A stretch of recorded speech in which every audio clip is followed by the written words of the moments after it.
Pour suivre cette étude récente qui montre que 7 élèves sur 10 se retiennent d'aller aux toilettes à l'école, soit par manque de propreté ou d'intimité, un problème dont se soucient 35% des parents. Heureusement, des efforts sont faits pour améliorer les choses, comme on va le voir dans ce reportage de Julien Crête et Gaëtan Zanqueta.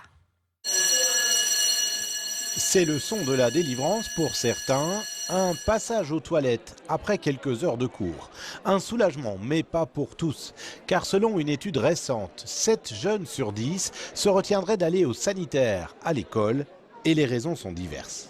Avant le Covid, il n'y avait pas forcément de savon, parfois il manque de papier, ou en trop plein de monde. Et parfois il y a des toilettes, tu n'as pas forcément envie d'y aller, parfois c'est sale, etc. Déjà il fait froid, il n'y a pas de papier toilette dans la toilette, souvent il n'y a pas de savon.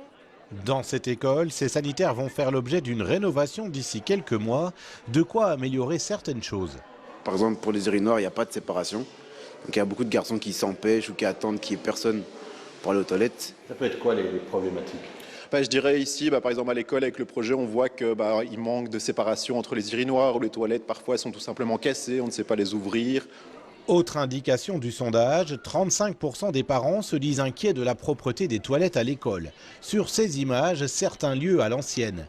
Dans les faits, des programmes existent pour assurer des rénovations. 30 à 50 par an, le projet ne tourne pas autour du pot. On voit que les toilettes ont été refaites avec des infographies où c'est les élèves qui ont décidé du thème, des mangas. Donc on sent vraiment qu'il y a une implication des élèves dans le projet, donc ça c'est super intéressant. Et puis alors les séparations des urinoirs, c'est super important pour l'intimité également. Dernière information, 83% des parents et enseignants plaident pour plus de contrôle, rendre les sanitaires plus accessibles et éviter certains troubles de comportement.